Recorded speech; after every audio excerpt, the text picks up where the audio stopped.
lo vamos a orientar mi persona, Mariana Gómez, y Natalia Girard, mi compañera. Empecemos entonces pues con lo que vamos a tratar el día de hoy. Este va a ser el contenido, pues, el derrotero que va a tener como la presentación. Vamos a abordar los aspectos más importantes pues, de cada uno de estos temas. Empecemos entonces con el caso clínico.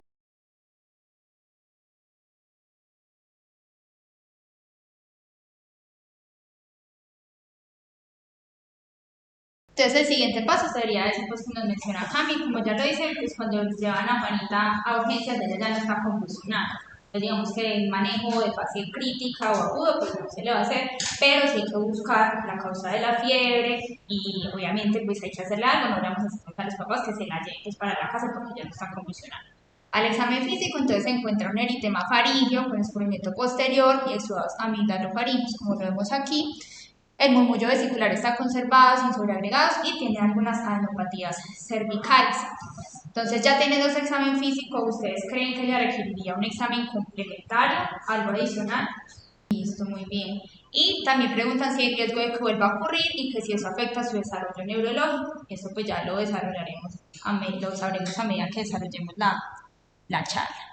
Bueno, entonces empecemos definiendo qué son las crisis febriles. Las crisis febriles tienen como 5 características que son muy importantes y deben cumplirse todas para poder caracterizarla como una crisis febril.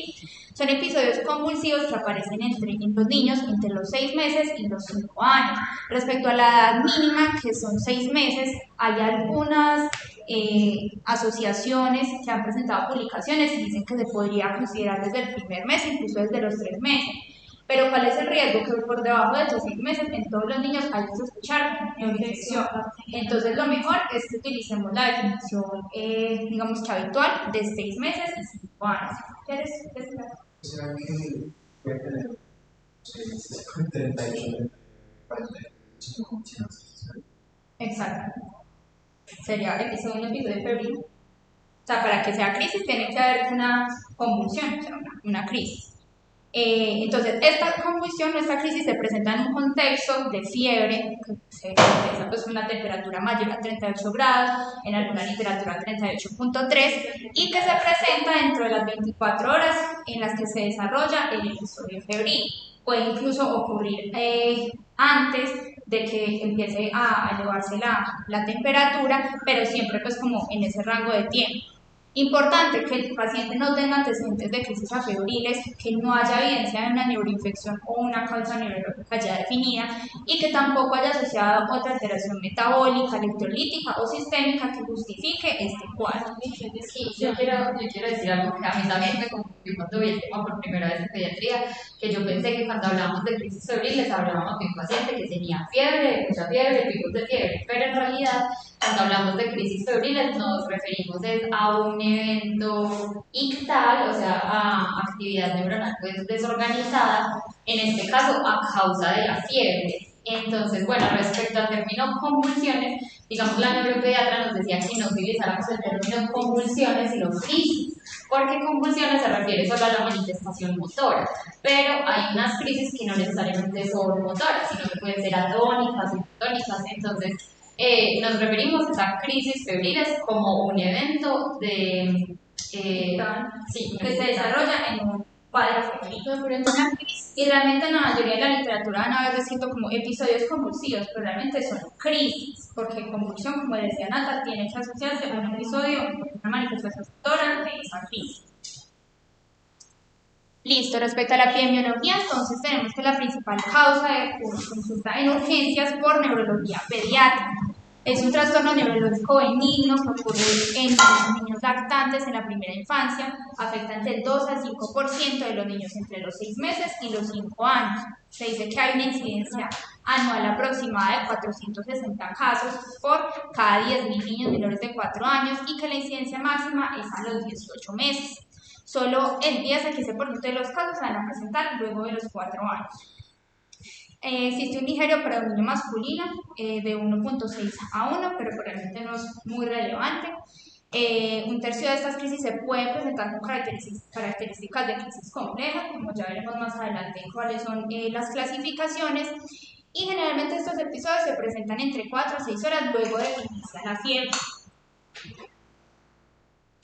Respecto a la patogenia, digamos que no se conocen aún esos mecanismos exactos que desencadenan esas crisis, pero se sabe que hay claramente una asociación entre la inmadurez cerebral del niño, la fiebre y una predisposición genética. Respecto a la predisposición genética, eso tiene que ver con un componente familiar. Se ve que hay un riesgo aumentado cuando los niños tienen un antecedente familiar en primer grado, si digamos alguno de los padres. Esto les aumenta el riesgo de 10 a 15% de presentar las crisis febriles. El patrón de herencia aún no se ha establecido totalmente, pero se han visto que hay unos locus y unos genes que se asocian a síndromes epilépticos dentro de los que se incluyen las crisis febriles. Son estos genes que les señalo acá. Algunos de estos codifican canales de sodio pues, a nivel neuronal, entonces esto podría estar asociado con pues estos cambios que ocurren a nivel neuronal y pues predisponen al niño a estas descargas a nivel cerebral. Bueno, respecto a la fiebre, después como en todos los seres humanos, esto va a generar igual la hiperexcitabilidad a nivel neuronal, entonces pues también es un factor que hay que tener en cuenta. Y la inmadurez cerebral se debe porque pues, en los niños apenas la micelización está progresando, hay una apoptosis del exceso neuronal y apenas están empezando a formar esas redes sinápticas.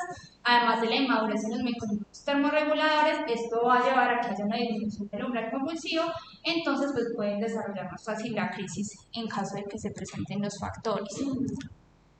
Respecto a las infecciones, se puede presentar tanto por agentes bacterianos o virales. Estas infecciones son infecciones que realmente son banales, como por ejemplo la faringitis, es la que se encuentra con la mayor frecuencia, en el 38% de los casos.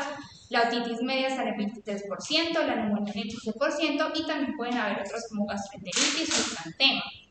Respecto a los virus, principalmente está asociado al herpes tipo 6, el rinovirus, adenovirus, el virus sincitial respiratorio, el virus influenza y el COVID. Eso se asocia igualmente a, digamos que los factores inmunológicos, porque pues va a llevar un desequilibrio entre las citoquinas pro y antiinflamatorias. Por ejemplo, la interleuquina 1 beta es un agonista del receptor NMDA, entonces pues va a actuar como si fuera un neurotransmisor excitatorio.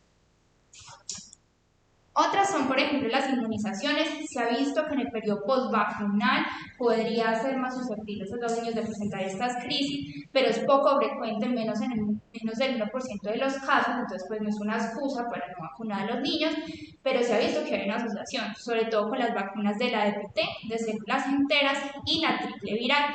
Con la DPT se ha establecido una prevalencia de 6 a 9 casos por cada 100.000 dosis, pero con la triple viral aún los estudios no son muy concluyentes.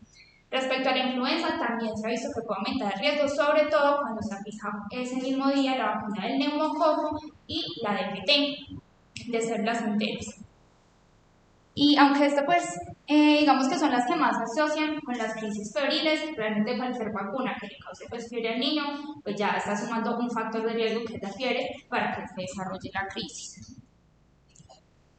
Otros son el aumento del consumo de oxígeno, como el niño está febril, pues obviamente va a haber hiperventilación, esto lo lleva a hipocapnia y a una alcalosis leve que también favorece la excitabilidad neuronal, y también se ha visto que la deficiencia de hierro podría estar asociada, pero es como una asociación inconclusa. Hay muchos estudios con resultados inconsistentes. Acá les publico un metaanálisis del 2017 en el que hablan que encontraron en 17 estudios que efectivamente la anemia sarcopénica parecía que sí estaba asociada con las crisis febriles en niños, y parece que es porque la deficiencia de hierro va a llevar a una alteración de la mielinización y de la actividad de los neurotransmisores. Bueno, respecto a los factores de riesgo, vamos a ver que están divididos entre factores de riesgo para desarrollar primera crisis, factores de riesgo para recurrencia y factores de riesgo para epilepsia. Vamos a hablar primero de los factores de riesgo para primera crisis. Es asistencia al jardín, porque claramente van a estar expuestos a microorganismos, pueden adquirir cualquiera que los lleve a desarrollar fiebre, como ya vimos cuáles podrían ser. La historia familiar de crisis febriles, como les decía, principalmente en primer grado, pero se ha visto que hasta segundo grado también podría tener repercusión. Si tiene una alteración previa de neurodesarrollo y si tuvo una hospitalización prolongada en el periodo neonatal, más o menos más de 20 días. Entonces, los niños que tengan 2 o más factores de riesgo de estos van a tener un riesgo de 28% de tener un primer episodio febril. Hay que tener algunas consideraciones respecto a eso. y es que se ha visto que los antipiréticos no van a prevenir la aparición de las crisis febriles, entonces parece que no hay una asociación con el grado máximo pues, que alcanza la temperatura, pero esto es muy discutido. Sobre esto digamos que hay mucha inconsistencia, en algunos artículos dicen como es que el máximo pico de fiebre sí importa, otros dicen no, eso no tiene nada que ver. Lo que sí está claro es que la velocidad con la que aumenta la fiebre, o sea, si le llegó a 39 grados en 2 horas o en 1 hora, no tiene que ver con que se desarrolle la crisis o no. Y el 25% de los casos ocurren cuando la temperatura está entre 38 y 39 grados. Bueno, respecto a la clasificación, entonces vamos a tener que se dividen en crisis simples o típicas y crisis complejas o atípicas. Las simples, como vemos, son las más frecuentes, ocurren en el 70-75% de los casos y tienen unas características importantes. Las principales son la duración, la semiología y la recurrencia, son las que nos van a permitir caracterizar la crisis. Si un paciente no cumple con estas 3 características, si me sale pues digamos que de alguna de estas, ya es una crisis compleja. Entonces, en las crisis simples la duración tiene que ser menor a 15 minutos. En algunas partes se encuentra que menor a 10 minutos.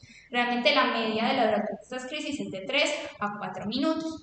La semiología son crisis que son tónico-crónicas generalizadas en el 80% de los casos. Pueden ser tónicas en el 13% o atónicas en el 3%. Respecto a la recurrencia, no tienen recurrencia durante las siguientes 24 horas ni en el mismo episodio febril.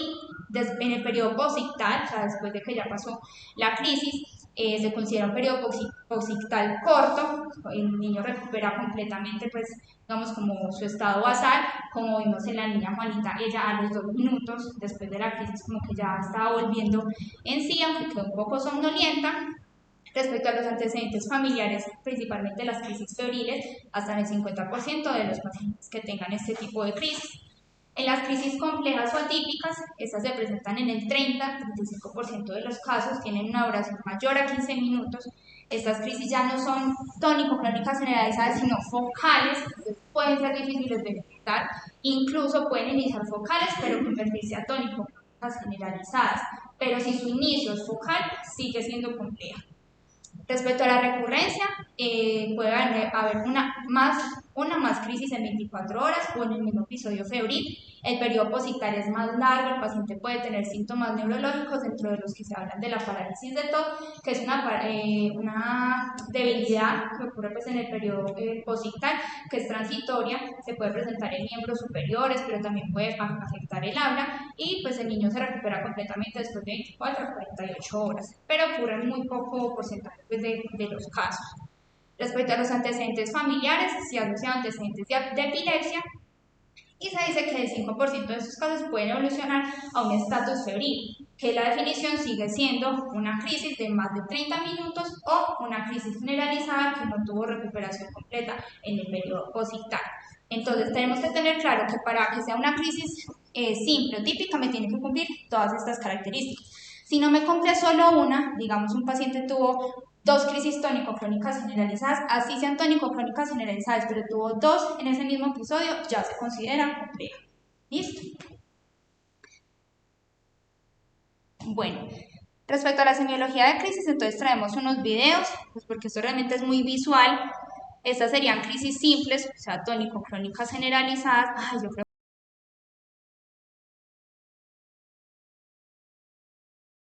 entonces, respecto al enfoque clínico de estos pacientes, vamos a ver pues, como que todo lo que tenemos que tener para enfocarlo cuando ya hemos diagnosticado la crisis febril. Ahorita vamos a ver pues, cómo sería el actuar en las urgencias, el manejo agudo y profiláctico, de ese nos hablará Nata. Entonces, primero, respecto a la historia clínica en la enfermedad actual, siempre preguntamos las características de la crisis, o sea, cuándo empezó, qué estabas viendo el niño, qué movimientos tenía, cuánto le duró, si perdió la conciencia, cuánta temperatura tenía cuando tuvo la crisis o más o menos la última medición de temperatura que haya tenido la mamá, si ella le daba algún antipirético o algún antibiótico, si estaba tomando algún medicamento.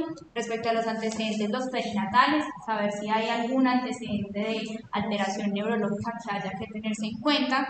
Respecto a los personales, si ha tenido infecciones recientes, si ha tenido crisis previas o si esta es la primera crisis que tiene, o si ha tenido crisis antes, pero no en el episodio febril, o sea, crisis afebriles. Respecto a los antecedentes familiares, si hay antecedentes de crisis en la familia, los padres, los hermanos, si hay antecedentes de epilepsia igualmente, y si la han vacunado recientemente, sobre todo con estas vacunas que ya les mencionaba.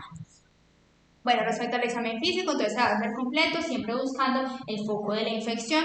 Se va a hacer pues un minucioso examen de otorrino, pues porque es el principal foco infeccioso. Siempre hay que descartarlo, igualmente hay que confirmar el estado febril, tomar la temperatura, que efectivamente sea superior a 38, 38,5 o en lo que esté. El examen neurológico va a ser lo más importante, el estado de conciencia del paciente, si tiene signos de focalización, signos meningios. Respecto a los signos meningios, los clásicos, pues como rigidez de nuca, signos de Kerrin, de Brudzinski, realmente esos van a ser muy poco frecuentes, sobre todo en lactantes menores de 2 años. Entonces en ellos hay que buscar signos más inespecíficos como irritabilidad o somnolencia excesiva, y en niños más pequeños la fontanela abombada. Todo esto va dirigido a buscar signos de neuroinfección, que es lo que más nos preocupa en estos niños que tienen crisis febriles, sobre todo los niños pequeños. Entonces estas serían las banderas rojas que tener en cuenta para ver si este niño tiene que estudiarse más o realmente es un niño de bajo riesgo, siempre enfocado a descartar la neuroinfección. Entonces, si el niño tiene historia de irritabilidad, hiporexia, estado letárgico, si al examen físico si encontré algún hallazgo que me sugiera una meningitis o encefalitis, pues como ya se los mencioné, si ha tenido crisis complejas, estas son más prolongadas, también digamos que puede aumentar el riesgo. Si ha tenido un periodo posictal prolongado, o sea, más de 1 hora, si tiene inmunización incompleta, sobre todo en los niños entre los 6 y los 18 meses, y no tienen vacunas para hemófilos, influenza y streptococcus pneumoniae, porque sabemos que son los agentes etiológicos importantes que causan este tipo de enfermedades. Si ha estado expuesto a antibiótico, terapia previa o reciente, porque eso me podría mascarar los signos de neuroinfección. Entonces, si el paciente presenta alguna de estas banderas rojas, entonces tenemos que tener como alarma que tal vez ese paciente me requiere más estudios, más tiempo de vigilancia, etc. Respecto a los exámenes complementarios, en los análisis sanguíneos, pues no hay evidencia de que se tengan que solicitar a todos así de forma indiscriminada, sobre todo en niños que son sanos, que es su primera crisis, que fue una crisis simple, entonces no van a requerir este tipo de estudios, sino que se mandan sobre todo cuando yo sospecho que es otra causa la crisis. Por ejemplo, un hemograma para ver si hay leucocitosis, pues me pueda sugerir que hay una infección más complicada que es una infección banal, como ya les decía, los electrolitos para ver cómo está el sodio, el potasio, el calcio, la glicemia para asegurarme que el niño no está haciendo hipoglicemia, los uroanálisis para descartar ese foco urinario, si con el examen físico no encontré, digamos que los focos más habituales, cultivos y reactantes de fase aguda, ya pues en caso de un paciente que sí está muy comprometido, que ya le estemos escuchando pues una sepsis por decir. Respecto a las neuroimágenes, tampoco está clasificado de forma rutinaria ni en las crisis simples ni en las complejas. Realmente se dice que aporta muy poco al diagnóstico y no van a modificar la conducta que voy a tener con el paciente. Y sobre todo, no mandarlo en primera crisis. ¿Cuándo va a estar indicado? Una tomografía. De pronto, si voy a descartar una contraindicación para hacer punción lumbar, si ya se definió que se le hace una punción lumbar al paciente que está sospechando que tenga, no sé, una hipertensión endocraniana, se le hace la tomografía para ver que no esté contraindicada la punción, o si el paciente tiene una focalización neurológica posictal, que nos sugiera que hay una causa estructural aguda que pueda evidenciar mediante la tomografía. Respecto a la resonancia, se puede indicar en pacientes que tengan crisis complejas, que debutaron de una la primera vez con estatus o que hace varias recidivas o que igualmente genera focalización, si sospecho también hipertensión endocraniana o causa estructural como un absceso o un empiema. Respecto a la punción lumbar, entonces siempre se va a hacer en los menores de 6 meses, como ya hablamos, siempre hay que estar dirigido a descartar la neuroinfección. En los niños de 6 a 12 meses, solamente si no tienen vacunación completa o si yo desconozco el estado de vacunación, pues por los agentes etiológicos de los que ya les hablaba. Los mayores de 12 meses, solo los que tengan signos de infección o que hayan tenido un tratamiento antibiótico reciente, por lo que se comparan esos signos, y también en los estatus febriles. Respecto al electroencefalograma y la biotelemetría, no se recomienda tampoco de forma rutinaria, se ve que es un factor confusor, en crisis simples no se va a mandar, parece que solamente está recomendado en crisis complejas y en esas que parezcan ser epileptógenas, pero realmente ni siquiera en las crisis complejas es clara la utilidad porque no me va a ayudar a determinar ni la recurrencia de otra crisis febril ni el riesgo de epilepsia. Entonces realmente puede más como, no sé, hacer que el diagnóstico pues vaya como hacia otros lados porque sí se pueden ver algunos cambios electroencefalográficos. Bueno, en cuanto a los diagnósticos diferenciales, como ya hemos dicho, el principal y el que más nos preocupa es la neuroinfección, del cual pues ya María habló. Pero también tenemos un diagnóstico diferencial importante que es el temblor febril. Este no se asocia con la pérdida de conciencia, a diferencia de cómo se ocurre en las tonicoclónicas generalizadas, y el temblor se puede suprimir con la mano, lo cual pues obviamente no ocurre en una crisis. Además, este temblor febril no va a involucrar músculos faciales o respiratorios y esto sí ocurre en las crisis febriles. Y como ya habíamos dicho, pues respecto a la neuroinfección, lo sospechamos es en niños, digamos muy importante, menores de 18 meses que no están vacunados adecuadamente contra influenza del tipo B, Haemophilus B y neumococo. Pues meningococo no lo mencionamos porque sabemos que el meningococo no está en nuestro esquema de vacunas, que han sido tratados con antibiótico porque pueden estar haciendo enmascaramiento de síntomas, que han tenido estatus febriles mayor a 30 minutos y es importante estatus epilépticos febriles. Es importante la definición de estatus epiléptico en el contexto de crisis febriles si es de 30 minutos. Cuando hablamos de crisis afebriles hablamos de 5 minutos, pero cuando hablamos de crisis febriles el estatus epiléptico se define como más de 30 minutos. Igual el actuar es muy similar al que ocurre en las crisis afebriles, en el cual a los 5 minutos es donde nosotros tenemos que tomar la decisión de iniciar manejo farmacológico. Pues no vamos a dejar a esperar que un paciente nos haga un estatus epiléptico de 30 minutos para decir, sí, tiene una neuroinfección, no se la vamos a sospechar. Rash purpuropetequial, si estamos sospechando pues meningitis por meningococo o signos de sepsis. Entonces, a menos de que no estén estas condiciones, no vale la pena hacer estudios para meningitis, porque en niños que solo han tenido una crisis simple, hay menos del 1% de probabilidad de que pues vayamos a aislar una bacteria en el líquido cefalorraquídeo. Respecto al manejo, pues iniciamos siempre con el triángulo de evaluación pediátrica, donde vamos a evaluar el aspecto, la respiración y la circulación. Entonces acá tenemos este algoritmo de una universidad española y de Guadalajara, en el cual nos dicen que si el niño llegó con la crisis, nosotros vamos a asumir que el niño ya lleva más de 5 minutos con la crisis y vamos a iniciar el manejo farmacológico. Entonces vamos a evaluar el aspecto, la respiración y la circulación del niño, vamos a evaluar pues el ABCDE.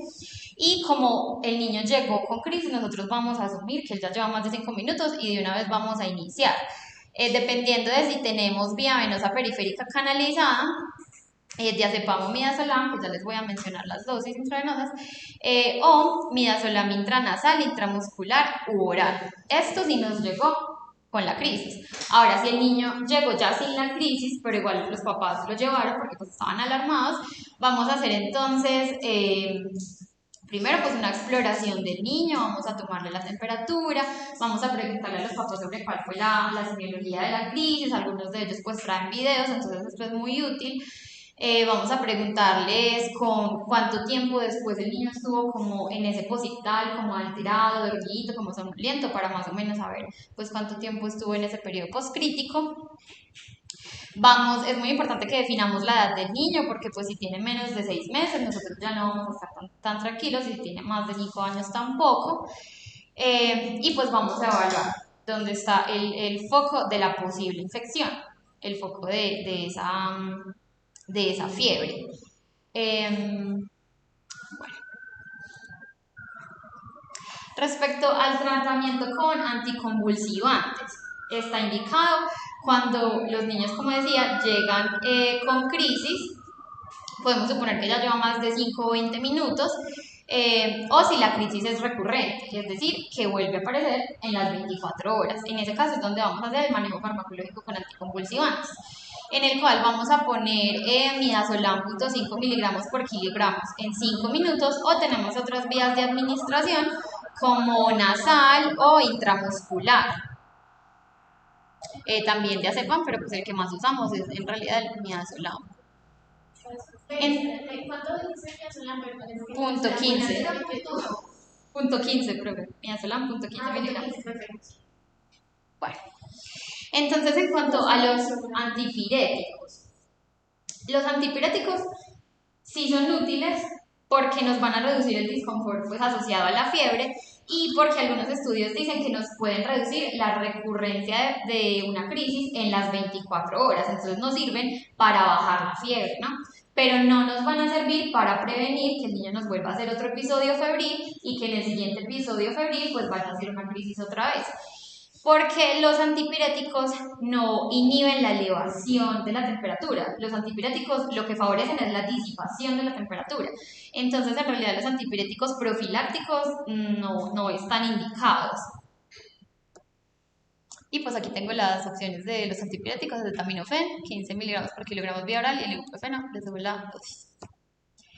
Bueno, entonces en cuanto a los fármacos profilácticos, los papás también nos pueden preguntar si es útil a los niños pues iniciarles un manejo con anticonvulsivantes. Entonces en mucha literatura mencionan esquemas continuos o esquemas intermitentes, pero en realidad esto no se recomienda. ¿Por qué? Porque los anticonvulsivantes en estos niños que tienen unas crisis benignas se van a relacionar más con los efectos secundarios del fármaco que con los beneficios de reducir pues una crisis. Entonces, como les decía, no se recomiendan los antipiréticos ante el primer signo de fiebre, y tampoco se recomienda terapia continua con anticonvulsivantes. Porque, como les decía, no está asociado con el riesgo reducido de epilepsia, que igual el riesgo de epilepsia en estos niños es bajo. Ya vamos a ver eso. En conclusión, si los padres nos dicen si le vamos a dar fármacos profilácticos para que no vuelva a pasar, es no. En cuanto al pronóstico, como les decía, las crisis febriles son benignas, son edad dependientes, entre los 6 meses y los 5 años, relacionados, pues, como les decía Mari, con esa inmadurez cerebral y con esa susceptibilidad genética que tienen ciertos niños de hacer una crisis a cierta temperatura. Y el pronóstico neurocognitivo es excelente. En realidad, muy pocos niños, son casi que reportes de caso, los que quedan con secuelas neurológicas. No tienen pues alteración intelectual ni desórdenes en el neurodesarrollo o comportamentales. Ahora, puede que sí se reporten déficits neurológicos cuando las crisis febriles son prolongadas, es decir, más de 10 minutos, o cuando han sido complejas, o sea, focales, más de 10 minutos o 15 minutos según la literatura, bueno, que ya vemos ahora. Respecto al riesgo de epilepsia, es algo que preocupa mucho a los padres. Lo que ocurre es que los niños que han hecho crisis febriles sí tienen un riesgo más elevado de hacer epilepsia, pero es un riesgo solo del 1 al 2%, que es como solamente 0.5% más elevado que la población general. Entonces sí hay un riesgo de que puedan hacer epilepsia, pero es en realidad mínimo. Y ya los factores de riesgo adicionales que puede tener nuestro paciente para tener epilepsia es que hayan tenido unas crisis complejas, que hayan tenido anormalidades en el neurodesarrollo previo pues, a la presentación de la crisis febril, que haya historia familiar de epilepsia. En estos casos ya no hablamos de un riesgo del 1 al 2%, sino de hasta del 5 al 10%. Que hayan tenido desarrollo neurológico anormal y cuya primera crisis febril fue compleja. En esos niños sí hay un poco más riesgo de epilepsia. Ahora, en cuanto al riesgo de recurrencia, que ahorita nos hablaba Mari, que nosotros tenemos que diferenciar los factores de riesgo para hacer crisis febril, los factores de riesgo para hacer recurrencia y los factores de riesgo de tener epilepsia, que son 3 grupos de factores de riesgo diferentes. Entonces, riesgo de recurrencia, es decir, otra crisis febril en las siguientes 24 horas o en el mismo episodio febril, que puede ser de hasta el 35%. Esto pues varía con la edad, digamos que es más alto si el niño presentó la crisis febril antes del primer año de vida, hay más probabilidad de que recurra pues en las siguientes 24 horas. Si tiene también un familiar en primer grado con antecedente de crisis febril, si tiene una duración breve entre que inició la fiebre y el comienzo de la crisis, o sea que este niño puede hacer crisis febriles con temperaturas que no son tan altas, y esto nos habla, como les decía ahorita, de la susceptibilidad genética.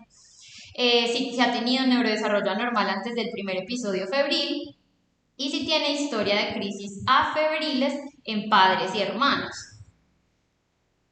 Entonces, bueno, es muy importante que le digamos a los padres que esto puede volver a pasar y les damos las indicaciones pues, de qué hacer cuando ocurra el episodio, no sin explicarles que esto es algo benigno, que no es algo que va a alterar el neurodesarrollo del niño ni la inteligencia del niño.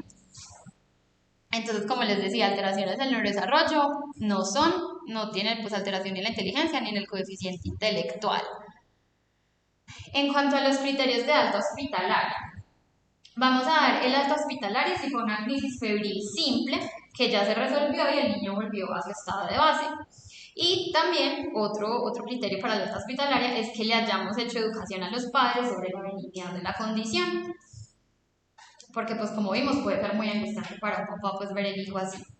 Y vamos a sugerir observación en casos en que haya una crisis compleja. En este caso vamos a hacer más de 24 horas de observación. O sea, al niño le toma mucho tiempo volver a la línea de base, es decir, si tiene un posictal prolongado, que digamos en UpToDate decía que de 5 a 10 minutos, pero no estamos seguros de cuál es el posictal prolongado. No es explícita de hacer la definición de cuánto tiempo es un posictal prolongado. Pues no hay como un consenso. Y la parálisis de TOD, que como les decía, pues es muy rara. Si el niño no tolera vía oral y está deshidratado.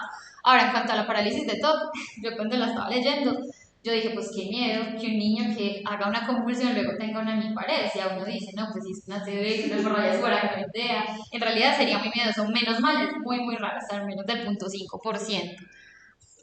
En cuanto a la educación para padres, que pues siempre idealmente tenemos que tener las herramientas para comunicarle a los papás en palabras simples qué es lo que ocurre, les vamos a decir que una crisis ocurre por actividad eléctrica anormal en el cerebro que puede hacer que el niño se desmaye, o sea, una crisis atónica, o que se mueva descontroladamente, es decir, una crisis tónico-clónica. Vamos a explicarle también a los papás que tiene un componente familiar, vamos a preguntarle si eso le ha pasado al hermanito, a la mamá, al papá, al abuelo. Vamos a explicarles cómo ayudar al niño durante la crisis, que como vimos tiene de un 30 al 60% de riesgo de recurrencia según los factores de riesgo, y es que vamos a poner al niño de lado, no le vamos a poner nada en la boca, vamos a proteger la cabeza del niño. Importante que el papá cuente cuánto dura con la crisis y que si la crisis dura más de 5 minutos o ya se está acercando mucho a los 5 minutos, pues que acuda a urgencias porque ya debemos iniciar manejo farmacológico. Algo pues que nos decían como en el libro que les debemos decir a los padres cuando los niños tuvieron una crisis es que la graben, porque pues muchas veces ellos intentan explicar y no son capaces de explicar y se paralizan. Entonces decirle como cuando el niño tenga una crisis que por favor la grabe y cuando vaya al médico pues la muestre para que el médico como vea qué tipo de crisis está teniendo. Sí, es muy importante. Bueno, los papás pueden preguntar y pueden tener mucho miedo sobre si es peligroso, entonces nosotros les vamos a explicar que entendemos que para ellos como padres es angustiante, pero que en realidad esto no es peligroso y que no causa daño ni altera la inteligencia de su hijo. Si el papá pregunta por qué le pasa esto a mi niño, vamos a explicarle que puede ser por infección, que sí efectivamente hay una relación con la inmunización, especialmente con las vacunas que más causan fiebre. Si el niño tiene factores de riesgo para hacer crisis febriles, pero también debemos explicarle que no hay contraindicación para las siguientes vacunaciones, digamos si tienen alguna de estas vacunas en el siguiente esquema vacunal, que no hay ninguna contraindicación porque los beneficios de la vacuna van a superar los riesgos de una crisis febril, que igual como vimos no deja secuelas. Bueno, y esta es la bibliografía. Bueno, hay una pregunta que hicieron ahorita que me parece importante, es que por qué hacíamos la diferenciación entre focal y generalizada. Porque en la focal, como es una crisis compleja, digamos que estamos un poquito más alertas sobre si de pronto puede haber un foco como su nombre lo dice, un poco epileptogénico, que nos esté generando una manifestación en una parte específica del cuerpo. Entonces, por eso hacemos la diferenciación entre crisis simples y crisis complejas, porque esto tiene una implicación en el pronóstico. Esa pues es como la principal razón de que nosotros hagamos una diferenciación. Y pues que recuerden que dentro de las simples también están las atónicas y las hipotónicas, que igual no son las más frecuentes son las tónico-clónicas, generalizadas, sí. Y listo. No sé si tiene...